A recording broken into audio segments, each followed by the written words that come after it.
Kristus ir devis šeit uz zemes savu draudzi, un viņš saka, ka viņš ir draudzes galva. Viņa draudzes šeit ir viņa darbība pēc zemes. Un šajā Kristus, tādā īstajā Kristus draudzē, kas sako Kristum, ir glābšanās vieta. Ne tikai tas, ka tu atzīsti, ka Jēzus Kristus ir kungs, bet tas, ka tu esi kopā ar līdzīgiem cilvēkiem.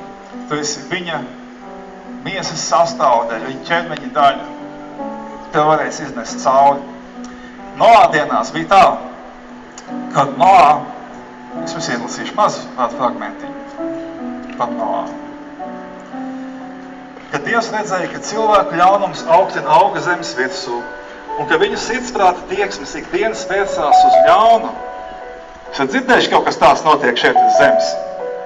Jā vai nē? Atbild pats sev.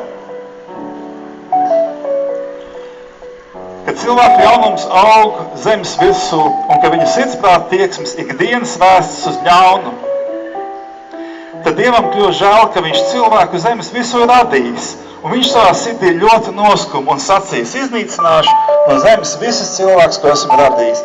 Līdz ar lopiem, rāpuļiem, putniem gaisā, man ir ļoti žēl, ka es esmu tos radījis. Ka ļaunums ir tik liels, kad visu cilvēku sirdis ir pilnas tikai ar ļauno.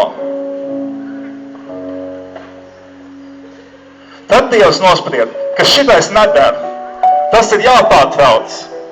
Un tieši tāpat būs līdz cilvēku dēlu nākšanas dienā. Viņš teiks, tas ir jāpārtrauc.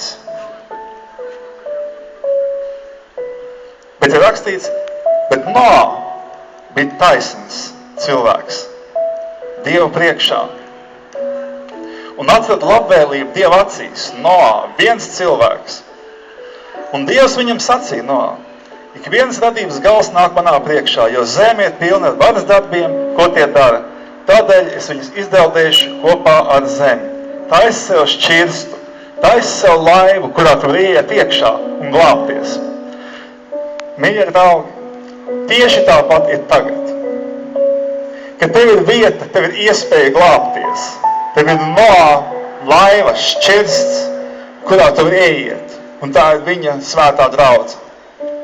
Tas tev var iznest kaut ar grūtībām, bet cauri tam visam. Ja tas sāksies pēc mēneša vai pēc gada, tad atceries to. Tas tev var iznest cauri.